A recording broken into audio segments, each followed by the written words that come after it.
Welcome dear students. ലേണിങ്ങിനെ സംബന്ധിച്ചിട്ടുള്ള cognitive views ആണ് നമ്മളിപ്പോൾ കണ്ടുകൊണ്ടിരുന്നത് കുറച്ച് ദിവസങ്ങളായിട്ട്.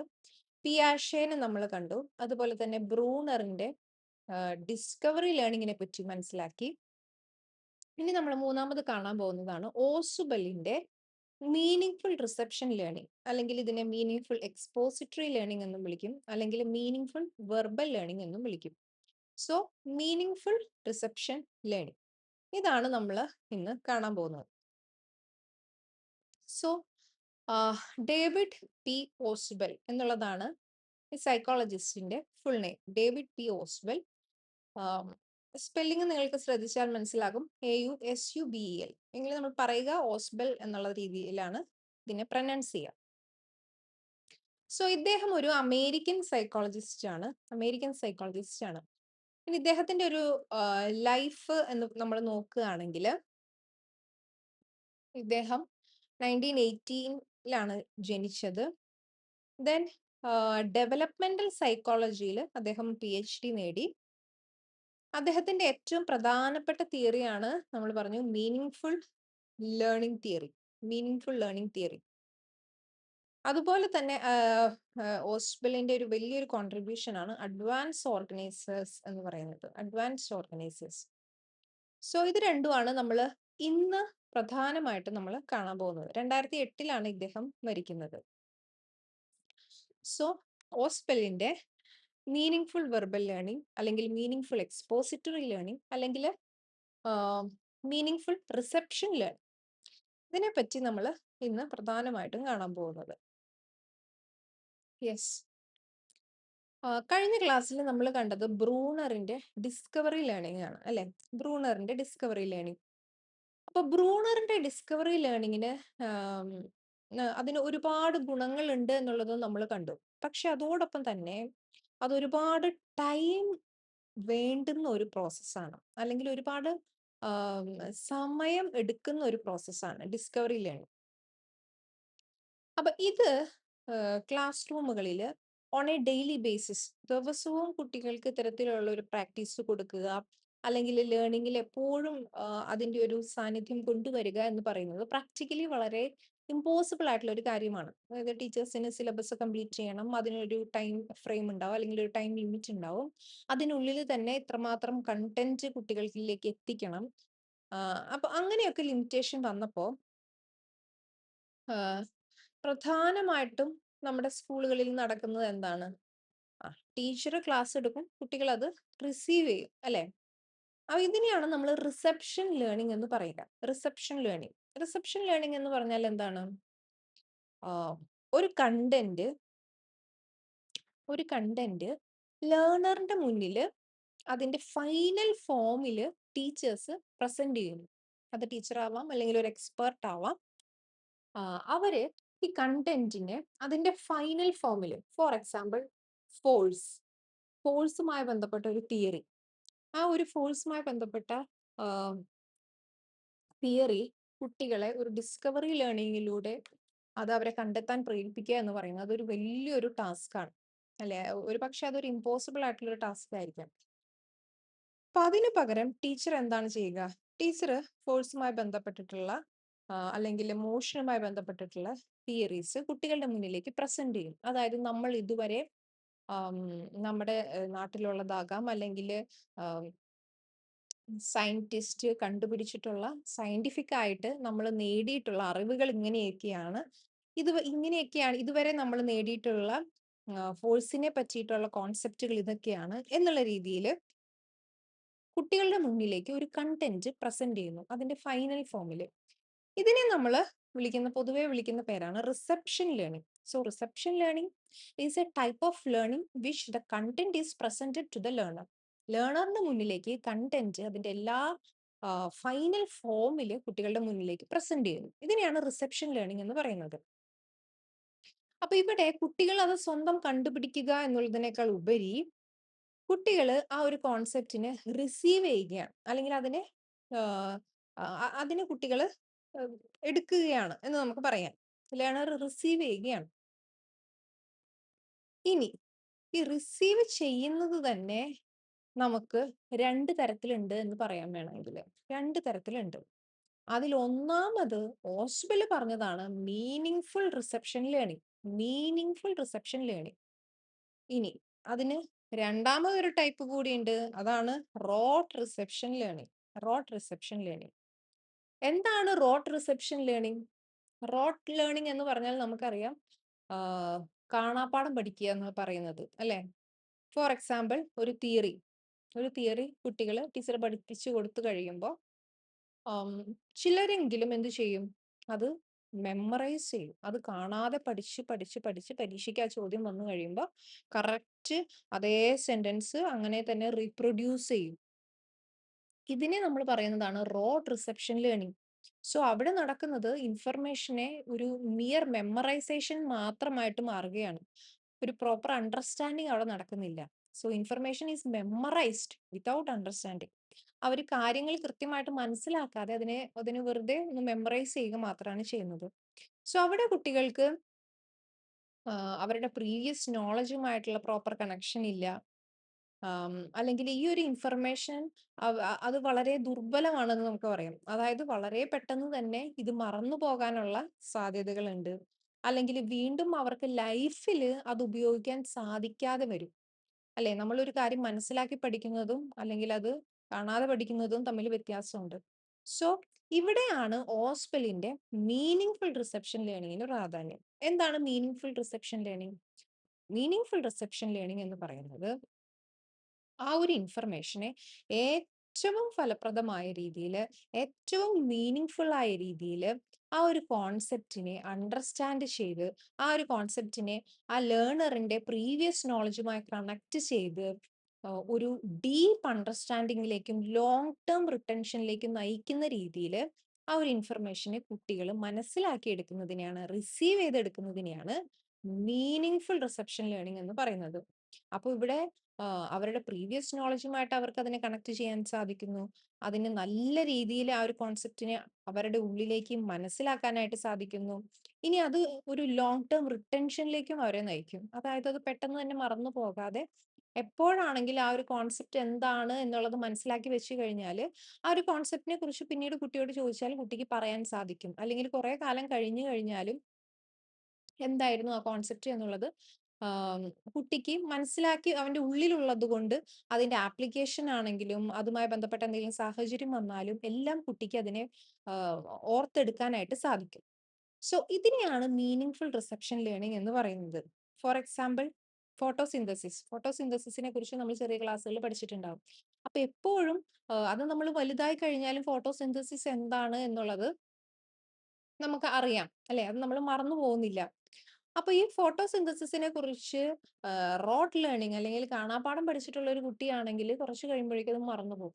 സോ ഫോട്ടോസിന്തസിസ് എന്നുള്ളത് അതിന്റെ അർത്ഥം മനസ്സിലാക്കി പഠിച്ചിട്ടുള്ള ഒരു കുട്ടിയാണെങ്കിൽ അത് എത്ര കാലം കഴിഞ്ഞാലും കുട്ടിയുടെ ഓർമ്മയിൽ നിലനിൽക്കുകയും ചെയ്യും.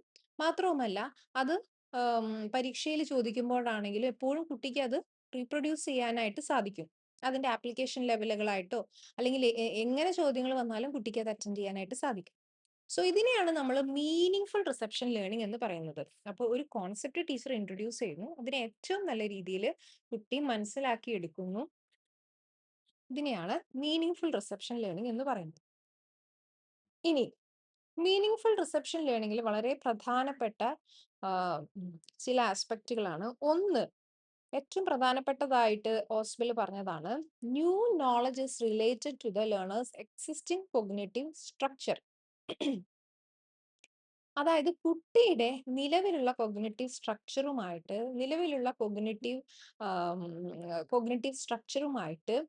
ബന്ധമുള്ളതായിരിക്കണം പുതിയ നോളജ്. അതായത് എനിക്കറിയാവുന്ന കാര്യങ്ങൾ വെച്ചിട്ട് അതുമായി കണക്ട് ചെയ്യാൻ പറ്റുന്നതായിരിക്കണം പുതിയ അറിവുകൾ. എങ്കിൽ മാത്രമേ എനിക്ക് എന്റെ കൊഗ്നേറ്റീവ് സ്ട്രക്ചറിലേക്ക് അതിനെ വലിച്ചെടുക്കാനായിട്ട് സാധിക്കുകയുള്ളൂ. സോ ഓസ്വെലിന്റെ തന്നെ ഒരു സ്റ്റേറ്റ്മെന്റ് പറയുകയാണെങ്കിൽ the most important single factor influencing learning is what the learner already knows. Learner already അറിയാവുന്ന കാര്യമാണ് ലേണിങ്ങിനെ സ്വാധീനിക്കുന്ന ഏറ്റവും പ്രധാനപ്പെട്ട ആം, തലം എന്ന് പറയുന്നത്. ലേണിങ്ങിന്റെ ഏറ്റവും ഏറ്റവും ഇമ്പോർട്ടന്റ് ആയിട്ടുള്ള ഒരു ആസ്പെക്ട് അല്ലെങ്കിൽ ഏറ്റവും ഇമ്പോർട്ടന്റ് ആയിട്ടുള്ള ഫാക്ടർ എന്ന് പറയുന്നത് ലേണറിന് എന്തറിയാം എന്നുള്ളതാണ്. ലേണറിന് എന്തറിയാം, അവിടെ നിന്നും വേണം പുതിയ നോളജിനെ ടീച്ചർ കൊണ്ടുവരാനായിട്ട്, അല്ലെങ്കിൽ പുതിയ നോളജിനെ ടീച്ചർ കണക്ട് ചെയ്യാനായിട്ട്. സോ ഇതുമായി ബന്ധപ്പെട്ട് മീനിങ് ഫുൾ വെർബൽ ലേണിംഗ് അല്ലെങ്കിൽ മീനിങ് ഫുൾ റിസപ്ഷൻ ലേണിംഗിന്റെ പ്രധാനപ്പെട്ട രണ്ട് പ്രിൻസിപ്പിൾസ് ആയി പറയുന്നതാണ്. ഒന്ന് പ്രോഗ്രസീവ് ഡിഫറൻസിയേഷൻ. പ്രോഗ്രസീവ് ഡിഫറൻസിയേഷൻ എന്ന് പറഞ്ഞാൽ ലേണിങ്ങിൽ ഒരു കോൺസെപ്റ്റ് ഇൻട്രൊഡ്യൂസ് ചെയ്യുമ്പോൾ അതെങ്ങനെയായിരിക്കണം, എന്തായിരിക്കണം അതിന്റെ ഒരു നേച്ചർ എന്നുള്ളതാണ് ഇതിന്റെ ഒരു പ്രിൻസിപ്പിൾ. ഒരു ലേണിംഗ് മീനിങ് ഫുള്ളി കുട്ടികളിലേക്ക് പ്രസന്റ് ചെയ്യുമ്പോൾ, നിങ്ങളാണെങ്കിലും ഇനി ക്ലാസ്സുകൾ എടുക്കുമ്പോൾ, സ്കൂളുകളിൽ ക്ലാസ് എടുക്കുമ്പോൾ, നമ്മൾ പലപ്പോഴും ഒരു ഡിസ്കവറി ലേണിങ്ങിനേക്കാൾ ഉപരി ഒരു മീനിങ് ഫുൾ വെർബൽ ലേണിങ്ങിന്റെ പ്രോസസ്സുകൾ പലപ്പോഴും ആവശ്യമായിട്ട് വരും ടീച്ചേഴ്സിന്. സോ അവിടെ നമ്മൾ ഉപയോഗിക്കേണ്ട ചില പ്രിൻസിപ്പിളുകൾ എന്തൊക്കെയാണ്? ഒന്നാമതാണ് പ്രോഗ്രസീവ് ഡിഫറൻസിയേഷൻ. അതായത് ആദ്യം തന്നെ അതുമായി ബന്ധപ്പെട്ടിട്ടുള്ള ഏറ്റവും ജനറൽ ആയിട്ടുള്ള ഐഡിയാസ് പ്രസന്റ് ചെയ്യുന്നു. എന്നിട്ട് പതിയെ പതിയെ ഗ്രാജുവലി അതിന്റെ ഡീറ്റെയിൽസും അതിന്റെ സ്പെസിഫിസിറ്റിയും ഇൻക്രീസ് ചെയ്ത് കൂട്ടി കൂട്ടി കൂട്ടി കൊണ്ടുവരുന്നു. അപ്പോ അതിനെ ഒരു ജനറലിൽ നിന്നും സ്പെസിഫിക്കിലേക്ക് എന്നുള്ള രീതിയിൽ അതിന്റെ ഒരു ഹയറാർക്കിക്കൽ ഓർഡറിനെ അറേഞ്ച് ചെയ്യുന്നതിനെയാണ് പ്രോഗ്രസീവ് ഡിഫറൻസിയേഷൻ എന്ന് പറയുന്നത്. അതായത് അത് പതിയെ പതിയെ ഡിഫറൻഷിയേറ്റ് ചെയ്ത് വരണം. അതൊരു പ്രോഗ്രസീവ് നേച്ചറിലായിരിക്കണം. ആദ്യം തന്നെ ഒരു ജനറൽ ഐഡിയ അല്ലെങ്കിൽ ഒരു ജനറൽ കോൺസെപ്റ്റ് ഇൻട്രൊഡ്യൂസ് ചെയ്യുന്നു. പതിയെ പതിയെ അതിന്റെ ഏറ്റവും മൈന്യൂട്ട് ആയിട്ടുള്ള സ്പെസിഫിക് ആയിട്ടുള്ള ഇമ്പോർട്ടന്റ് ആയിട്ടുള്ള ഡീറ്റെയിൽസിനെ കുറിച്ചിട്ട് പതിയെ പതിയെ അതിനെ ഡിഫറൻഷിയേറ്റ് ചെയ്ത് അതിനെ എക്സ്പ്ലെയിൻ ചെയ്ത് കൊണ്ടുവരുന്നു. സോ മീനിങ് ഫുൾ ലേണിംഗിൽ പ്രോഗ്രസീവ് ഡിഫറൻസിയേഷൻ വളരെ പ്രധാനപ്പെട്ടതാണ്. കുട്ടികൾക്ക് ഒരു കാര്യം മീനിങ് ഫുള്ളി അവർക്ക് മനസ്സിലാകണമെങ്കിൽ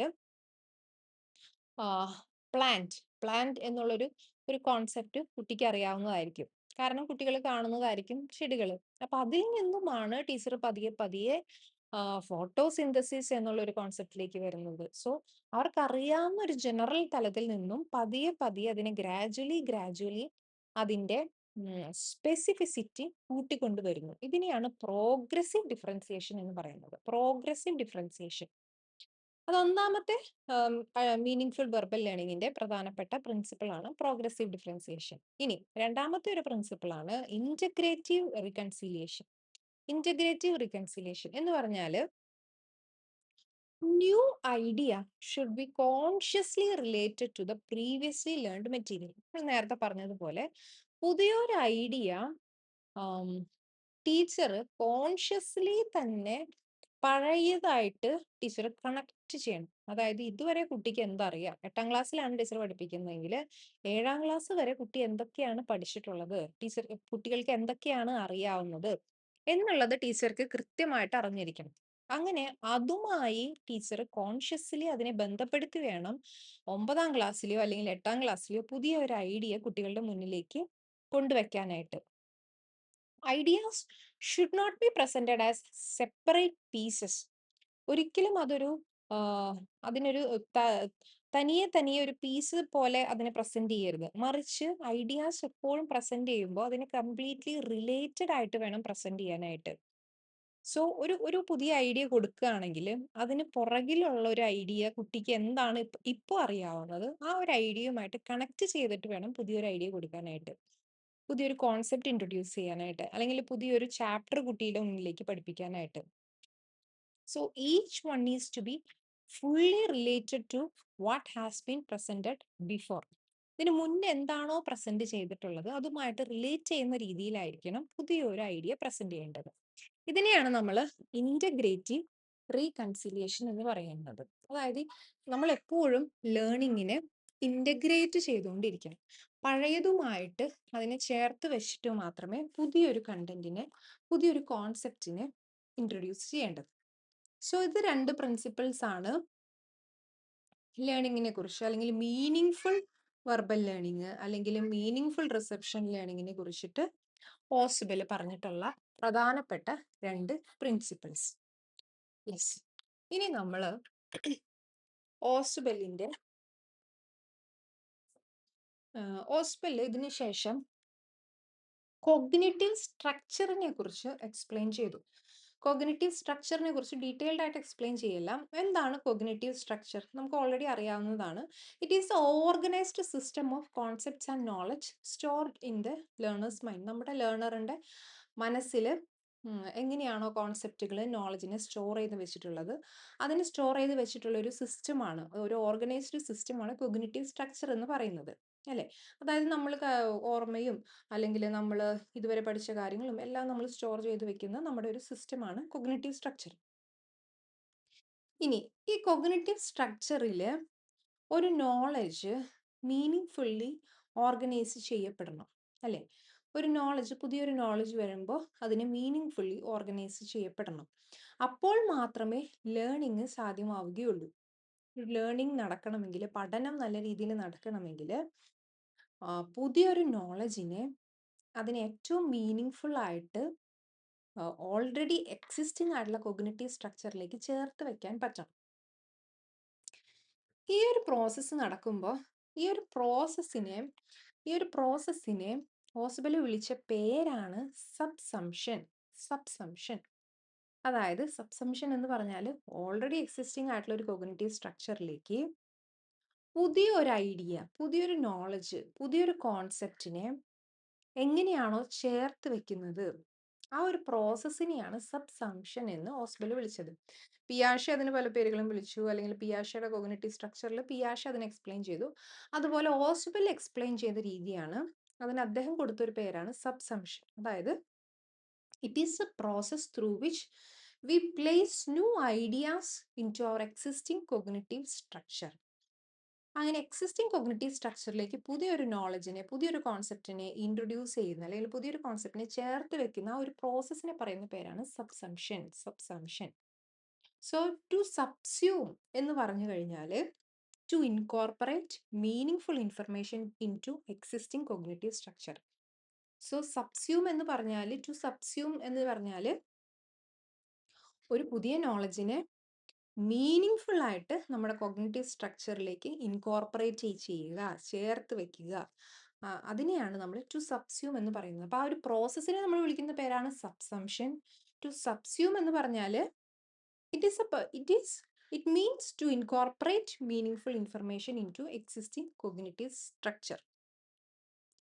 സോ ഈ സബ്സംഷൻ എന്നുള്ള ഒരു പ്രോസസ്സിനെ പറ്റിയിട്ട് വീണ്ടും ഹോസ്പിറ്റൽ എക്സ്പ്ലെയിൻ ചെയ്തു.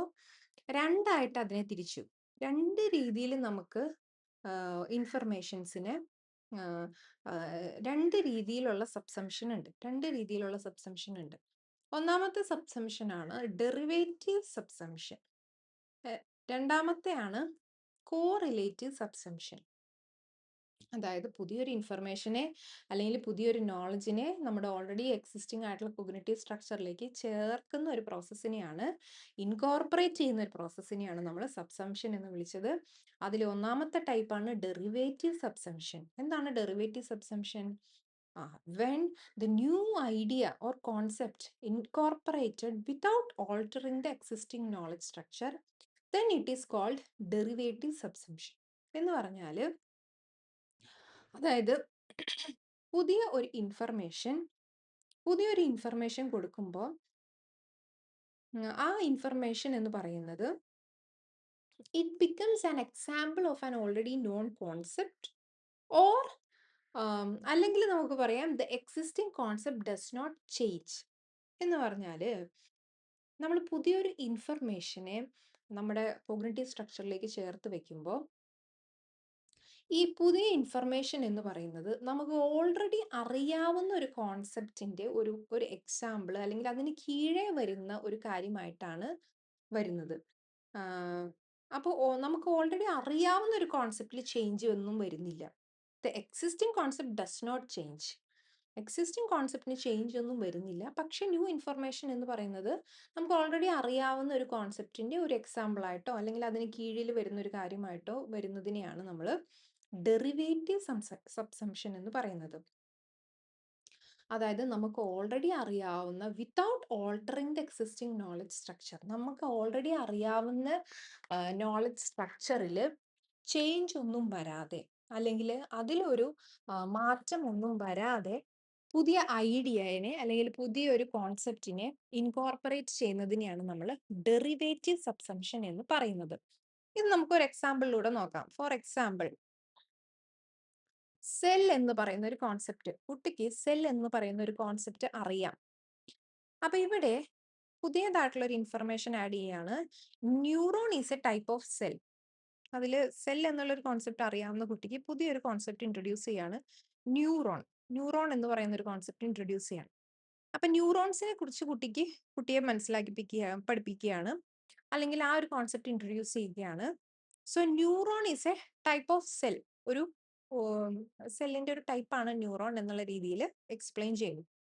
സോ ഇവിടെ സെൽ എന്ന് പറയുന്ന ഒരു കോൺസെപ്റ്റ് അൺചേഞ്ച്ഡ് ആയിട്ട് നിൽക്കുകയാണ്. സെൽ എന്ന് പറയുന്ന കോൺസെപ്റ്റിൽ മാറ്റമൊന്നും വരുന്നില്ല. പക്ഷെ അതിന് കീഴിൽ അതിന്റെ എക്സാമ്പിൾസ് ആയിട്ട് വരുന്ന ന്യൂറോൺ എന്നുള്ളൊരു പുതിയൊരു ആശയം കുട്ടി മനസ്സിലാക്കുന്നു.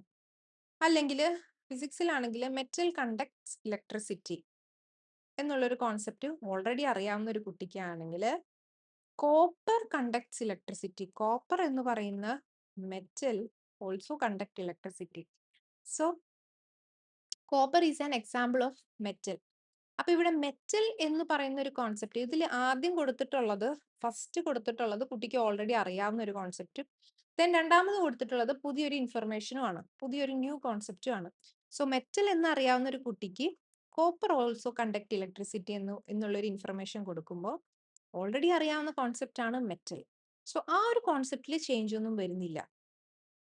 സോ പുതിയൊരു concept copper also conduct electricity എന്ന് വരുമ്പോൾ അത് അതിന്റെ ഒരു എക്സാമ്പിൾ ആയിട്ടാണ് വരുന്നത്. സോ ഇവിടെ കുട്ടിക്ക് ഇതെല്ലാം ഓർത്തിരിക്കാൻ എളുപ്പമാണ്. കാരണം മെറ്റൽ കണ്ടക്ട്സ് ഇലക്ട്രിസിറ്റി എന്നുള്ള ഒരു കോൺസെപ്റ്റ് കുട്ടിക്ക് അറിയാം. അതിൽ നിന്നും copper is A metal, copper also conduct electricity എന്ന് വരുമ്പോൾ അത് അതിനുള്ള ഒരു എക്സാമ്പിൾ ആണ്. സോ കുട്ടിക്ക് അതുമായിട്ട് കണക്ട് ചെയ്ത് മനസ്സിലാക്കാനായിട്ട് സാധിക്കും. ഇത്തരം സബ്സംഷനെയാണ് നമ്മൾ ഡെറിവേറ്റീവ് സബ്സംഷൻ എന്ന് വിളിക്കുന്നത്. സോ ഡെറിവേറ്റീവ് സബ്സംഷനിൽ new information becomes an example of an already known concept.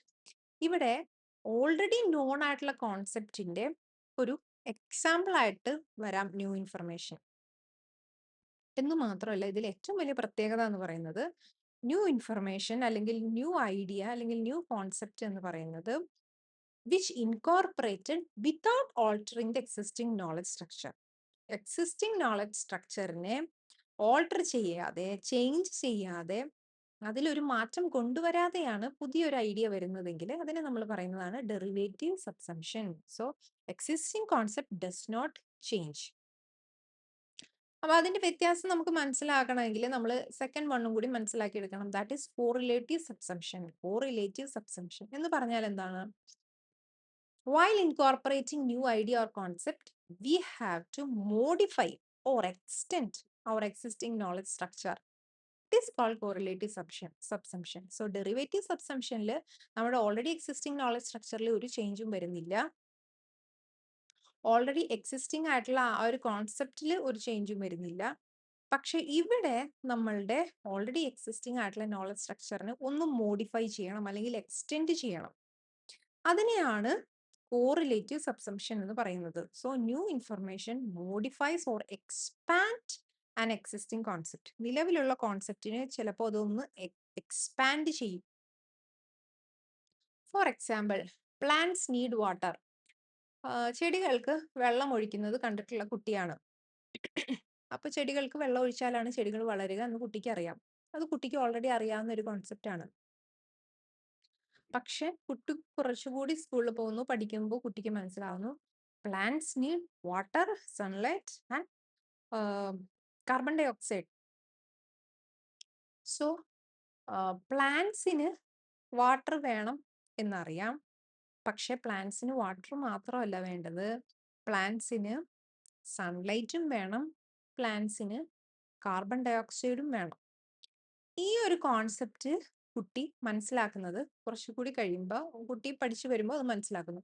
So ഇവിടെ പ്ലാന്റ്സ് നീഡ് വാട്ടർ എന്നറിയാവുന്ന ഒരു കോൺസെപ്റ്റിനെ ഒന്നുകൂടെ എക്സ്പാൻഡ് ചെയ്തു. ഇതിനെയാണ് നമ്മൾ കോറിലേറ്റീവ് സബ്സംഷൻ എന്ന് പറയുന്നത്. സോ ഓൾറെഡി എക്സിസ്റ്റിംഗ് ആയിട്ടുള്ള ഒരു കോൺസെപ്റ്റിനെ എക്സ്പാൻഡ് ചെയ്തു, മോഡിഫൈ ചെയ്തു. Another example, force causes motion. Force causes motion. Force മോഷന് കാരണമാകുന്നു. അത് ഫോഴ്സ് കൊടുത്താൽ വസ്തുക്കളെ തള്ളി നീക്കാം എന്ന് അറിയാവുന്ന ഒരു കുട്ടിയാണെങ്കിൽ കുറച്ചുകൂടെ പഠിച്ചു കഴിയുമ്പോൾ കുട്ടിക്ക് മനസ്സിലാകുന്നു force can also change shape of objects. ഒബ്ജക്ട്സിന്റെ ഷേപ്പ് ചേഞ്ച് ചെയ്യാനും ഫോഴ്സിന് സാധിക്കുമെന്ന് മനസ്സിലാക്കുന്നു. സോ ഇത് ആ ഒരു കോൺസെപ്റ്റ്, ഒരു അണ്ടർസ്റ്റാൻഡിങ്ങിനെ, ഒരു ഐഡിയനെ വീണ്ടും എക്സ്പാൻഡ് ചെയ്തു. അനദർ എക്സാമ്പിൾ, ആസിഡ് ടേസ്റ്റ് സോർ. ആസിഡ്സിന്റെ ടേസ്റ്റ് സോർ ആണ് എന്നറിയുന്ന ലേണർ ആണ് എങ്കിൽ കുട്ടി കുറച്ചുകൂടി പഠിച്ചു കഴിയുമ്പോൾ മനസ്സിലാക്കുന്നു acids react with metals and change litmus colour. അപ്പൊ ആസിഡ്സ് മെറ്റൽസുമായിട്ട് റിയാക്ട് ചെയ്യും, അതുപോലെ തന്നെ ആസിഡ്സ് ലിറ്റ്മസിൽ കളർ ചേഞ്ച് കൊണ്ടുവരും എന്നുള്ള കോൺസെപ്റ്റ് ഒക്കെ കുട്ടി പിന്നീടാണ് മനസ്സിലാക്കുക. സോ അവിടെയും ഒരു കോൺസെപ്റ്റില് ഐഡിയാസ് എക്സ്പാൻഡ് ചെയ്തു. ഇതിനെയാണ് നമ്മൾ കോറിലേറ്റീവ് സബ്സംഷൻ എന്ന് പറയുന്നത്. ഒരു പുതിയ ഐഡിയ അല്ലെങ്കിൽ കോൺസെപ്റ്റ് ഇൻകോർപ്പറേറ്റ് ചെയ്യുമ്പോൾ നമുക്കറിയാവുന്ന, ഓൾറെഡി അറിയാവുന്ന നമ്മുടെ നോളജ് സ്ട്രക്ചറിനെ കുറച്ചുകൂടി ഒന്ന് നമ്മൾക്ക് മോഡിഫൈ ചെയ്യേണ്ടി വരുന്നു, അതിനെ എക്സ്റ്റെൻഡ് ചെയ്യേണ്ടി വരുന്നു. ഇതിനെയാണ് നമ്മൾ കോറിലേറ്റീവ് സബ്സംഷൻ എന്ന് പറയുക. അപ്പൊ ഇവിടെ ന്യൂ ഇൻഫർമേഷൻ എക്സ്പാൻഡ് ചെയ്യും നമ്മുടെ എക്സിസ്റ്റിംഗ് കോൺസെപ്റ്റിനെ അല്ലെങ്കിൽ എക്സിസ്റ്റിംഗ് നോളജ് സ്ട്രക്ചറിനെ. എന്നാൽ ഡെറിവേറ്റീവ് സബ്സംഷനിലാണെങ്കിൽ എക്സിസ്റ്റിംഗ് കോൺസെപ്റ്റിൽ മാറ്റമൊന്നും വരുന്നില്ല. പുതിയതായിട്ട് നമ്മൾ പഠിക്കുന്ന അല്ലെങ്കിൽ പുതിയതായിട്ട് വരുന്ന കോൺസെപ്റ്റുകൾ, ഐഡിയകൾ എന്ന് പറയുന്നത് നമുക്ക് ഓൾറെഡി അറിയാവുന്ന ഒരു കോൺസെപ്റ്റിന്റെ എക്സാമ്പിളുകളായിട്ട് വരാം, അല്ലെങ്കിൽ അതിന് കീഴേ വരുന്ന കാര്യങ്ങളായിട്ട് വരാം. ഇതിനെയാണ് നമ്മൾ ഡെറിവേറ്റീവ് സബ്സംഷൻ എന്ന് പറയുന്നത്. കോറിലേറ്റീവ് സബ്സംഷൻ എന്ന് പറയുമ്പോൾ അത് നമുക്ക് ഓൾറെഡി അറിയാവുന്ന ഒരു നോളജിനെ അതിനെ എക്സ്പാൻഡ് ചെയ്യുകയും മോഡിഫൈ ചെയ്യുകയും ചെയ്യുന്ന രീതിയാണ്. ഇപ്പൊ രണ്ട് രീതിയിലുള്ള സബ്സംഷൻ. ഇപ്പൊ സബ്സംഷൻ എന്ന് പറയുന്നത് നമ്മൾ പുതിയൊരു ആശയത്തിന്, പുതിയൊരു ഐഡിയനെ നമ്മൾ ഓൾറെഡി നമ്മുടെ എക്സിസ്റ്റിംഗ് കോഗ്നിറ്റീവ് സ്ട്രക്ചറിലേക്ക് ചേർത്ത് വെക്കുന്ന, ഇൻകോർപ്പറേറ്റ് ചെയ്യുന്ന ആ ഒരു പ്രോസസ്സാണ്. അപ്പൊ ഈ രണ്ട് രീതിയിൽ ഈ ഒരു പ്രോസസ്സ് നടക്കാം. ഇനി ഓസ്ബലിന്റെ പ്രധാനപ്പെട്ട മറ്റൊരു കോൺട്രിബ്യൂഷൻ ആണ് മീനിങ്ഫുൾ വെർബൽ ലേണിംഗിലെ അഡ്വാൻസ് ഓർഗനൈസേഴ്സ്. അഡ്വാൻസ് ഓർഗനൈസേഴ്സ് എന്താണ് അഡ്വാൻസ് ഓർഗനൈസേഴ്സ്? ഇതൊരു ബ്രിഡ്ജ് പോലെയാണ്.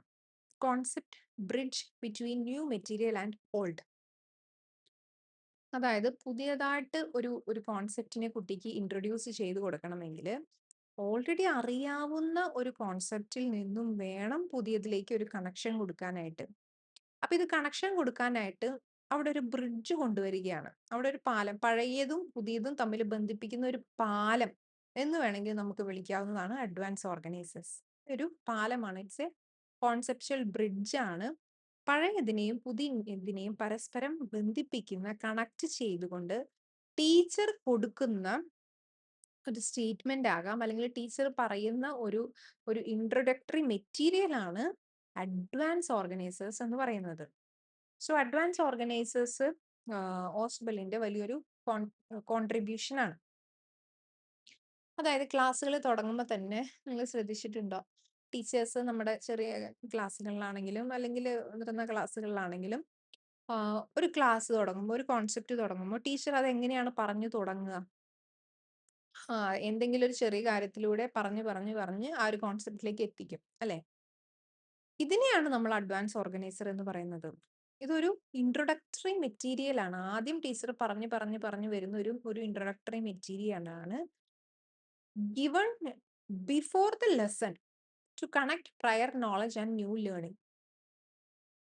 അത് കുട്ടിക്ക് ഇതിന് മുന്നേ ഉള്ള നോളജും പുതിയതായിട്ട് ഇൻട്രൊഡ്യൂസ് ചെയ്യാൻ പോകുന്ന കോൺസെപ്റ്റും തമ്മിൽ കണക്ട് ചെയ്യാൻ വേണ്ടിയിട്ട് ടീച്ചർ കൊടുക്കുന്ന ഒരു ഇൻട്രൊഡക്ടറി മെറ്റീരിയലിനെയാണ് നമ്മൾ അഡ്വാൻസ് ഓർഗനൈസർ എന്ന് പറയുന്നത്.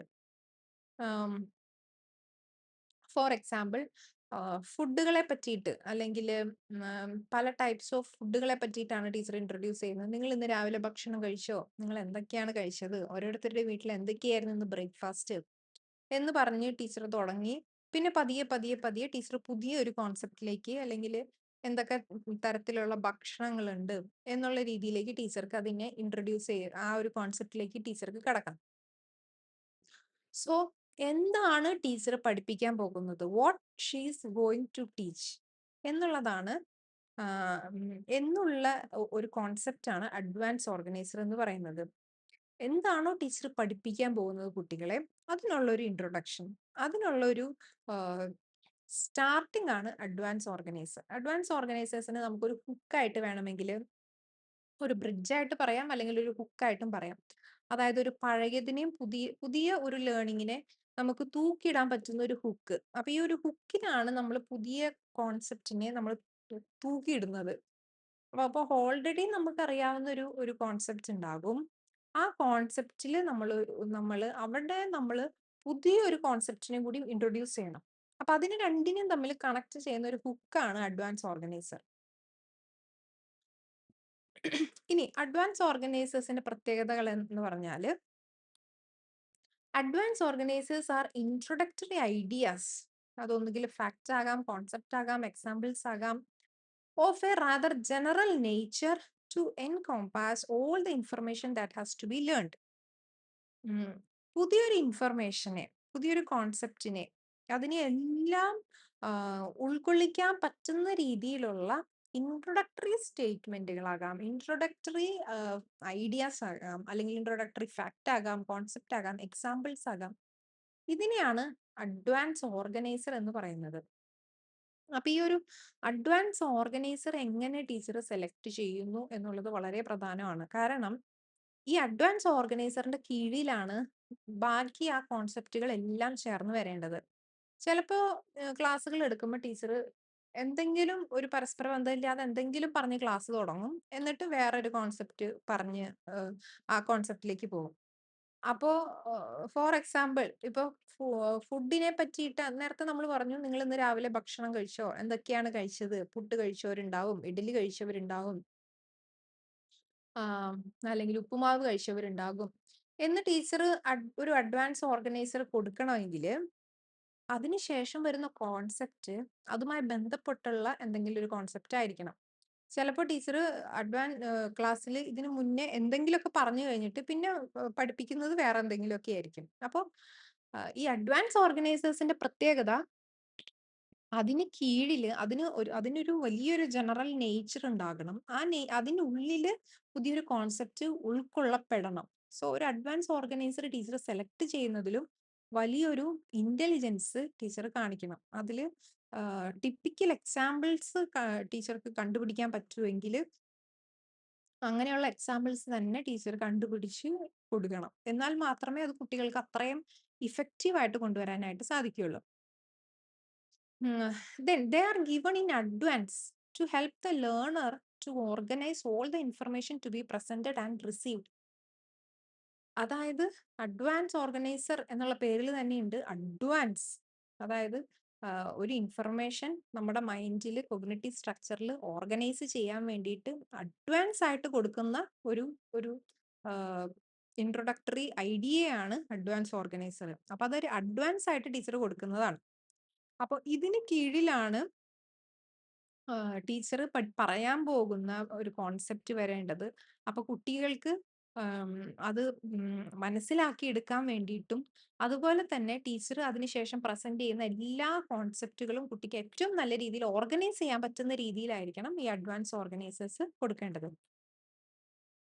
So they are given in advance. അപ്പൊ കുട്ടികളെ സഹായിക്കാനായിട്ട് അഡ്വാൻസ് ആയിട്ട് നേരത്തെ കൊടുക്കുന്ന കുറച്ച് ഇൻഫർമേഷൻസ് ആണ്, അല്ലെങ്കിൽ ഐഡിയാസ് ആണ് അഡ്വാൻസ് ഓർഗനൈസർ എന്ന് പറയുന്നത്. Then it doesn't include any content from the new material to be presented. അത് വളരെ പ്രധാനപ്പെട്ടതാണ്. അതായത് പുതിയൊരു കണ്ടന്റില് പുതിയതായിട്ട് നമ്മൾ കൊടുക്കാൻ പോകുന്ന കോൺസെപ്റ്റ്, ആ കോൺസെപ്റ്റുമായി ബന്ധപ്പെട്ടിട്ടുള്ള എന്തെങ്കിലും കണ്ടന്റ് ആയിരിക്കരുത് അഡ്വാൻസ് ഓർഗനൈസേഴ്സിൽ കൊടുക്കേണ്ടത്. പുതിയതായിട്ട് നമ്മൾ കൊടുക്കുന്ന കണ്ടന്റിലെ അല്ലെങ്കിൽ കോൺസെപ്റ്റിലെ ഏതെങ്കിലും ഭാഗങ്ങളായിരിക്കരുത് അഡ്വാൻസ് ഓർഗനൈസേഴ്സിൽ കൊടുക്കേണ്ടത്. മറിച്ച് അതുമായി ഈ കുട്ടിക്ക് ഓൾറെഡി അറിയാവുന്ന എന്തെങ്കിലും കാര്യമായിട്ട് വേണം അത് കൊടുക്കാനായിട്ട്. പുതിയ കോൺസെപ്റ്റുമായി ബന്ധപ്പെട്ടിട്ടുള്ള അതിലേതെങ്കിലും ഒരു ഭാഗമല്ല നമ്മൾ അഡ്വാൻസ് ഓർഗനൈസറിൽ കൊടുക്കേണ്ടത്. അപ്പൊ ഇതെല്ലാം അഡ്വാൻസ് ഓർഗനൈസറിന്റെ പ്രത്യേകതകളാണ്. അപ്പൊ നമ്മൾ ഇനി നിങ്ങൾ ടീച്ചിങ് പ്രാക്ടീസിന് പോകുമ്പോൾ, നിങ്ങൾ ലെസൺ പ്ലാൻ എഴുതുമ്പോഴൊക്കെ നിങ്ങൾക്ക് അഡ്വാൻസ് ഓർഗനൈസേഴ്സ് ആയിട്ട് ക്ലാസ് തുടങ്ങുന്നതിന് മുന്നേ ടീച്ചർ വരുന്നു, ടീച്ചർ കുട്ടികളെ വിഷ് ചെയ്യുന്നു. അതിനുശേഷം ടീച്ചർ എങ്ങനെയാണ് ഈ പുതിയ കോൺസെപ്റ്റിനെ കുട്ടികളിലേക്ക് എത്തിക്കുന്നത്, അപ്പൊ ആ ഒരു സ്റ്റേറ്റ്മെന്റ് വളരെ പ്രധാനപ്പെട്ടതാണ്. ഇനീഷ്യലി കൊടുക്കുന്ന അഡ്വാൻസ് ഓർഗനൈസേഴ്സ് പ്രധാനപ്പെട്ടതാണ്. അത് ഓരോരുത്തരുടെയും യുക്തിക്കും, ക്രിയേറ്റിവിറ്റിക്കും, ഇന്റലിജൻസിനും അനുസരിച്ച് ക്രമീകരിക്കാൻ പറ്റും. അവിടെയാണ് ഒരു ടീച്ചറുടെ ഏറ്റവും വലിയൊരു ഒരു റോള് വരുന്നത്. അപ്പൊ ഈ അഡ്വാൻസ് ഓർഗനൈസേഴ്സിന്റെ നേച്ചർ അനുസരിച്ച് കുട്ടികൾക്ക് അത് ഏറ്റവും നല്ല രീതിയിൽ, ഏറ്റവും മീനിങ്ഫുൾ ആയിട്ട് അവർക്ക് അതിനെ, ആ കോൺസെപ്റ്റിനെ റിസീവ് ചെയ്യാനായിട്ട് സാധിക്കും. ഇനി 2 രീതിയിലുള്ള അഡ്വാൻസ് ഓർഗനൈസേഴ്സ് ഉണ്ട്. First one is expository advance organiser. Second one is comparative advance organiser. എന്താണ് expository advance organiser? Expository advance organiser എന്ന് പറഞ്ഞാല് നമ്മൾ പഠിപ്പിക്കാൻ പോകുന്ന ടോപ്പിക് കുട്ടികൾക്ക് കംപ്ലീറ്റ്ലി ന്യൂ ആണ്. അതുമായി ബന്ധപ്പെട്ട് അവർക്ക് പ്രത്യേകിച്ച് ഒന്നും അറിയുന്നില്ല. അതായത് പ്രത്യേകിച്ച് ആ കോൺസെപ്റ്റ് കുട്ടികൾക്ക് ഓൾറെഡി അവർക്ക് ഒന്നും അറിയുന്നില്ല എന്നുണ്ടെങ്കിൽ നമ്മൾ യൂസ് ചെയ്യുന്ന അഡ്വാൻസ് ഓർഗനൈസേഴ്സിനെയാണ് നമ്മൾ എക്സ്പോസിറ്ററി അഡ്വാൻസ് ഓർഗനൈസർ എന്ന് പറയുന്നത്. സോ ഇവിടെ ടീച്ചർ ചെയ്യുന്നത് ഒരു ജനറൽ ആയിട്ടുള്ള ഒരു കോൺസെപ്ച്വൽ ഇൻട്രൊഡക്ഷൻ അവരിലേക്ക് എത്തിക്കണം. ജനറൽ ആയിട്ട് ആ പുതിയൊരു കോൺസെപ്റ്റിനെ കുറിച്ച് കുട്ടികൾക്ക് തീരെ ഒരു അറിവില്ലെങ്കിൽ ആ ഒരു കോൺസെപ്റ്റിലേക്ക് കുട്ടികളെ എത്തിക്കാൻ വേണ്ടിയിട്ട് ടീച്ചർ കൊണ്ടുവരുന്ന അഡ്വാൻസ് ഓർഗനൈസേഴ്സിനെയാണ് നമ്മൾ എക്സ്പോസിറ്ററി അഡ്വാൻസ് ഓർഗനൈസർ എന്ന് പറയുന്നത്. അപ്പൊ ഇവിടെ ഒരു ജനറൽ ഫ്രെയിംവർക്കിലൂടെ ജനറൽ ആയിട്ട് ചില കാര്യങ്ങൾ പറഞ്ഞിട്ടാണ് ടീച്ചർ ഈ ന്യൂ കണ്ടന്റിലേക്ക് കൊണ്ടുവരിക. ജനറൽ ആയിട്ട് ഒരു ഫ്രെയിംവർക്ക് പതിയെ പതിയെ പറഞ്ഞ് ഈ ഒരു കണ്ടന്റിലേക്ക് കൊണ്ടുവരും. ഫോർ എക്സാമ്പിൾ, ഒരു എക്സാമ്പിൾ നമ്മൾ പറയുകയാണെങ്കിൽ ഫോട്ടോസിന്തസിസ് എന്നുള്ളൊരു കോൺസെപ്റ്റ് ആണെങ്കിൽ, ഫോട്ടോസിന്തസിസ് എന്നുള്ളത് കുട്ടിക്ക് തീരെ അറിയാത്തൊരു കോൺസെപ്റ്റ് ആണ് അല്ലെ? തീരെ അറിയാത്തൊരു കോൺസെപ്റ്റ് ആണ്. അപ്പൊ ഫോട്ടോസിന്തസിസിലേക്ക് കുട്ടീനെ എങ്ങനെ കൊണ്ടുവരാം? ഫോട്ടോസിന്തസിസിലേക്ക് കുട്ടിയെ കൊണ്ടുവരണമെങ്കിൽ ടീച്ചർ പറയും plants make food using sunlight. നിങ്ങൾക്ക് അറിയാമല്ലോ, ചെടികൾ വളരുന്നതിന് ചെടികൾക്ക് വെള്ളം ആവശ്യമാണ്. അതുപോലെ തന്നെ ചെടികൾ വളരുന്നത് എവിടെയാണ്? നമ്മൾ മുറ്റത്ത് ചെടികൾ നടുമ്പോഴാണ്, അല്ലെങ്കിൽ സൂര്യപ്രകാശം നല്ല രീതിയിൽ കിട്ടുന്ന സ്ഥലങ്ങളിലാണ് ചെടികൾ നല്ല രീതിയിൽ വളരുന്നത്. So plants make food using sunlight. അപ്പൊ ഇതിൽ നിന്നും ചെടികള് അതിന്റെ ഭക്ഷണം പ്രിപ്പയർ ചെയ്യുന്നത് സൂര്യപ്രകാശത്തിൽ നിന്നുമാണ് എന്ന് ടീച്ചർ ഒരു ഇൻട്രൊഡക്ടറി ഐഡിയ കൊടുത്തതിന് ശേഷമാണ് ഫോട്ടോസിന്തസിസ് എന്നുള്ള ഒരു കോൺസെപ്റ്റിലേക്ക് ടീച്ചർ കടന്നു വരുന്നത്. സോ ഈ ഫോട്ടോസിന്തസിസ് എന്ന് പറയുന്ന ഒരു കോൺസെപ്റ്റിനെ പറ്റിയിട്ട് പറയുന്നതിന് മുന്നേ ടീച്ചർ കൊടുക്കുന്ന ഒരു ബ്രോഡർ ഐഡിയ ആണ് plants make food using sunlight എന്നുള്ളത്. ഇനി അതല്ലെങ്കിൽ ഫോഴ്സ് എന്നുള്ള ഒരു കോൺസെപ്റ്റ് ആണ് ടീച്ചർ പഠിപ്പിക്കുന്നതെന്നുണ്ടെങ്കിൽ ടീച്ചർ പറയുന്നു നിങ്ങൾക്കറിയാമല്ലോ പുഷ് ആൻഡ് പുൾ. അതിനുള്ള പല എക്സാമ്പിൾസും ടീച്ചർ കൊടുക്കുന്നു. ഒരു പുസ്തകം എടുത്ത് മേശയിൽ വെച്ചിട്ട് തള്ളി നോക്കൂ, വലിച്ചു നോക്കൂ എന്നുള്ളൊരു എക്സ്പെരിമെന്റ് ആണ് പൊതുവെ ടെക്സ്റ്റ് ബുക്കുകളിലാണെങ്കിൽ നമ്മൾ കാണുക. അപ്പൊ അത് പറഞ്ഞതിന് ശേഷം പതിയെയാണ് ടീച്ചർ ഫോഴ്സ് എന്നുള്ള ഒരു കോൺസെപ്റ്റിലേക്ക് വരുന്നത്. ഇനി ആറ്റം എന്നുള്ള ഒരു കോൺസെപ്റ്റ് ആണ് പഠിപ്പിക്കുന്നതെങ്കിൽ ടീച്ചർ പറയുന്ന ഒരു സ്റ്റേറ്റ്മെന്റ് ആണ് all matter is made up of tiny particles. എല്ലാ വസ്തുക്കളും ചില ചെറിയ പാർട്ടിക്കിളുകൾ കൊണ്ടാണ് നിർമ്മിച്ചിട്ടുള്ളത്. അപ്പൊ ആറ്റം എന്നുള്ള ഒരു കോൺസെപ്റ്റിനെ കുറിച്ച് കുട്ടികൾക്ക് തീരെ അറിയുന്നില്ല. സോ അതിനെ ഇൻട്രൊഡ്യൂസ് ചെയ്യുന്നത് ഈ ഒരു രീതിയിലാണ്. സോ ഇത്തരത്തില് പുതിയതായിട്ട് ഒരു കോൺസെപ്റ്റ് കുട്ടികളിലേക്ക് കൊണ്ടുവരുമ്പോൾ അതിനു മുന്നേ അവർക്ക് അതുമായി ബന്ധപ്പെട്ട് യാതൊരു കാര്യങ്ങൾ അവർ പഠിച്ചിട്ടില്ല എന്നുണ്ടെങ്കിൽ അതിന് വേണ്ടിയിട്ട് ടീച്ചർ യൂസ് ചെയ്യുന്ന ചില ഇൻട്രൊഡക്ടറി സ്റ്റേറ്റ്മെന്റുകളെയാണ് നമ്മൾ എക്സ്പോസിറ്ററി അഡ്വാൻസ് ഓർഗനൈസർ എന്ന് പറയുന്നത്. അതായത് ആ ഒരു വിഷയത്തെ കുട്ടികളുടെ മുന്നിലേക്ക് എക്സ്പോസ് ചെയ്ത് കൊടുക്കുകയാണ് അവിടെ ചെയ്യുന്നത്. അവർക്ക് ആ ഒരു ഏരിയ തന്നെ അവർക്ക് എക്സ്പോസ് ചെയ്യാവുന്ന രീതിയിൽ ടീച്ചർ യൂസ് ചെയ്യുന്ന പർട്ടിക്കുലർ സ്റ്റേറ്റ്മെന്റുകളാണ് എക്സ്പോസിറ്ററി അഡ്വാൻസ് ഓർഗനൈസർ. സോ ഇത് ഒരു ഇൻട്രൊഡക്ടറി സ്റ്റേറ്റ്മെന്റ് ആണ്. Then, which is comprising of brief description of new concept to be taught so that they start becoming familiar to the learner. അപ്പോൾ ഈ പുതിയ കോൺസെപ്റ്റിനെ പറ്റിയിട്ടുള്ള ചില ബ്രീഫ് ഡിസ്ക്രിപ്ഷൻ ആയിരിക്കാം അത്. ഫോർ എക്സാമ്പിൾ, നമ്മൾ നേരത്തെ പറഞ്ഞ ഫോട്ടോസിന്തസിസിനെ പറ്റി പറഞ്ഞപ്പോൾ ടീച്ചർ പറയാണ് plants make food using sunlight എന്ന് പറഞ്ഞൊരു സ്റ്റേറ്റ്മെന്റ് ടീച്ചർ കൊടുത്തു. അപ്പൊ ആ ഒരു സ്റ്റേറ്റ്മെന്റിൽ തന്നെ ഫോട്ടോസിന്തസിസിന് ഉൾക്കൊള്ളുന്ന എല്ലാ കാര്യങ്ങളും അടങ്ങിയിട്ടുള്ള ഒരു സ്റ്റേറ്റ്മെന്റ് ആണത്. അല്ലേ? അപ്പൊ കുട്ടിക്ക് തീരെ മനസ്സിലാകാത്ത അല്ലെങ്കിൽ തീരെ അതിനു മുന്നേ അറിവില്ലാത്ത ഒരു ഏരിയയിലേക്ക് അതിലേക്ക് ഒരു വെളിച്ചം വീശുന്ന അല്ലെങ്കിൽ അതിനെ എക്സ്പോസ് ചെയ്യാൻ പറ്റുന്ന, അതിനെ എക്സ്പോസ് ചെയ്ത് കൊടുക്കാൻ പറ്റുന്ന രീതിയിലുള്ള ഇൻട്രൊഡക്ടറി സ്റ്റേറ്റ്മെന്റുകൾ അല്ലെങ്കിൽ ബ്രീഫ് ഡിസ്ക്രിപ്ഷനുകളാണ് എക്സ്പോസിറ്ററി ഓർഗനൈസർ എന്ന് പറയുന്നത്. അപ്പൊ ഈ എക്സ്പോസിറ്ററി ഓർഗനൈസർ കൊണ്ടുവരുമ്പോൾ കുട്ടികൾക്ക് എന്തിനു സാധിക്കും? This enables the learner to understand the new concept and incorporate them in their knowledge structure more readily. അപ്പൊ കുട്ടികൾക്ക് അത് ആ ഒരു കോൺസെപ്റ്റ് നല്ല രീതിയിൽ മനസ്സിലാക്കി എടുക്കാനും അവരുടെ ഒരു കൊഗ്നിറ്റീവ് സ്ട്രക്ചറിലേക്ക് അത് വേഗം അതിനെ അബ്സോർബ് ചെയ്യാനും അല്ലെങ്കിൽ സബ്സ്യൂം ചെയ്യാനും ഒക്കെ അവർക്ക് സാധിക്കും. സോ അഡ്വാൻസ് ഓർഗനൈസറിൽ ഒന്നാമത്തെ ടൈപ്പാണ് എക്സ്പോസിറ്ററി ഓർഗനൈസർ. കുട്ടിക്ക് അറിയാത്തൊരു മേഖലയിൽ ഒരു ന്യൂ കോൺസെപ്റ്റ് ആണ് ടീച്ചർ ഇൻട്രൊഡ്യൂസ് ചെയ്യുന്നതെങ്കിൽ ആ വിഷയത്തെ എക്സ്പോസ് ചെയ്യാൻ വേണ്ടിയിട്ട് ടീച്ചർ ഉപയോഗിക്കുന്ന ഇൻട്രൊഡക്ടറി സ്റ്റേറ്റ്മെന്റുകളാണ് എക്സ്പോസിറ്ററി ഓർഗനൈസർ. ഇനി രണ്ടാമത്തെ ടൈപ്പാണ് കമ്പാരറ്റീവ് ഓർഗനൈസർ. കമ്പാരറ്റീവ് ഓർഗനൈസർ എന്ന് പറയുമ്പോൾ ആ പേര് പറയുന്നത് പോലെ ഇറ്റ് കമ്പയർസ്, അത് കമ്പയർ ചെയ്തുകൊണ്ടാണ് പഠിപ്പിക്കുന്നത്.